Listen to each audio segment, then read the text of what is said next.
মানিবই লাগিব আমাৰ দাবী মানিবই লাগিব আইন মানো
চাওক যেটো ওয়াকাফ আইন আনিছে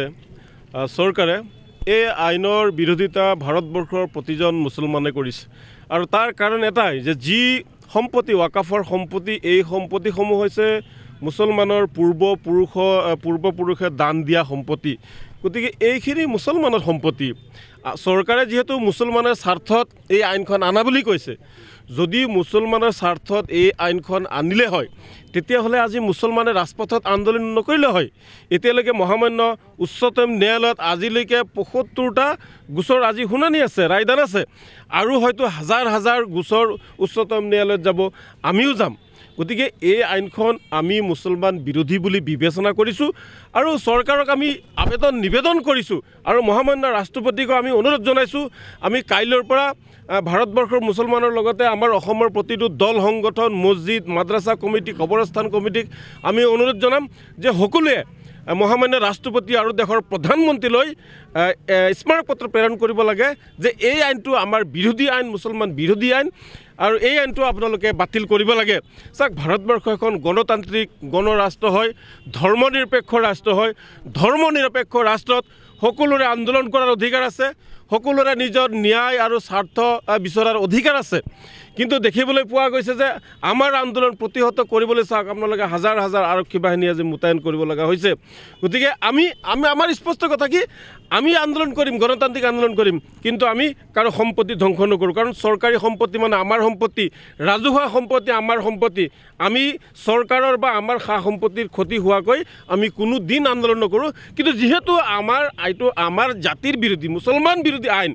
ইয়াৰ বিৰুদ্ধে কিন্তু গণতান্ত্ৰিকভাৱে আন্দোলন চলি থাকিব আমাৰ কণ্ঠ কোনেও ৰদ্ধ কৰিব নোৱাৰিলে মৰিলে মানেতো মৰিবই লাগিব শহীদ হ'বই লাগিব গতিকে চৰকাৰৰ যিটো ইচ্ছা আছিল যে এই সম্পত্তিসমূহ এটা বনিয়া গোষ্ঠীক গতাই দিব মুকেশ আম্বানী নীতেশ আম্বানী এইসকলক গতাই দি তেওঁলোকে এটা ব্যৱসায় কৰিব মুছলমানৰ সম্পত্তি গতাই দি গতিকে এইবিলাক ব্যৱসায় কৰিবলৈ দিয়া নহ'ব আজি কাৰ্বি আংলঙতো হাজাৰ বিঘা মাটি ৰামদেৱক সমজাই দিয়াৰ কাৰণে প্ৰস্তুতি চলিছে আজি জনজাতি লোকসকলে আন্দোলন কৰিব লগা হৈছে আজি ভাৰতবৰ্ষৰ প্ৰতিজন মুছলমানে আন্দোলন কৰিব লগা হৈছে গতিকে এই আইন হৈছে মুছলমান বিৰোধী এই আইন যিমান দিন মানে বাতিল নহ'ব যেতিয়ালৈকে আমাৰ আন্দোলন চলি থাকিব